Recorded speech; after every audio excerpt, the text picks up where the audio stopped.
I'm alone on the beach, wandering aimlessly as the sand gently tickles my toes. It feels so liberating. I feel as though I'm sweeping through layers of time. I hear the hypnotic rhythm of the waves and begin to observe the hopeful horizon stretching out before me. I start to acknowledge the minute grains of sand under my feet. They are so insignificant individually, yet crucial when combined, just like the countless crabs that, in my mind, roam this very beach. Ah, the crabs again, then. I cannot escape the thought of crabs, considering how magnificent they are. I watch the waves kissing the shoreline and retreat, only to relentlessly come back for more. It's the constancy of the sea, its unyielding predictability yet powerful volatility that aligns so much with the life of a crab. They are creatures bound to a cycle of the moon and tides, just as we are bound to our own cycles, mental, physical. Is it me, or do we humans have a little bit of crab in ourselves?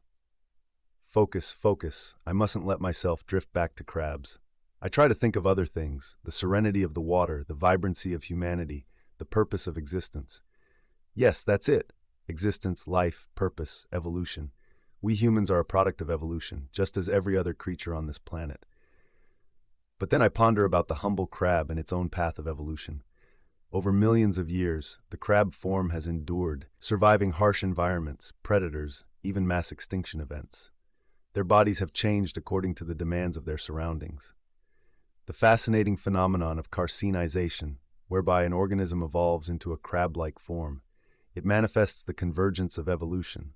Lamarck, Darwin, Gould, these towering figures in the field of evolutionary biology, all must have held an admiration for the crab.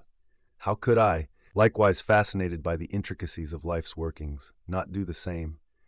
And then there's the way crabs communicate, waving, drumming, even blowing bubbles. In their own world, they are poets and musicians, masters of an arcane language we can only barely interpret. How could we possibly perceive such a vibrant world? Our mental faculties are limited by our human experiences, and yet crabs refuse to be unseen, even in my mind. Their resilience is a testament to life's tenacity.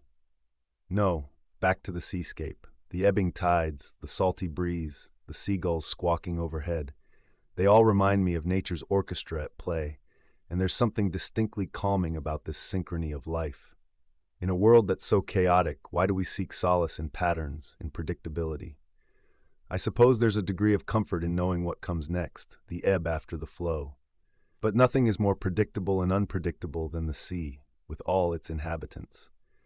I muse about the crab again. Their lives are also an interplay of predictability and unpredictability. One day they can find an abundance of food, and the next day they may find none, or worse, find themselves prey to another creature. And yet, they persist despite their challenges, not unlike us humans. Their protective shells, whether soft or hard, are their sanctuaries, their homes.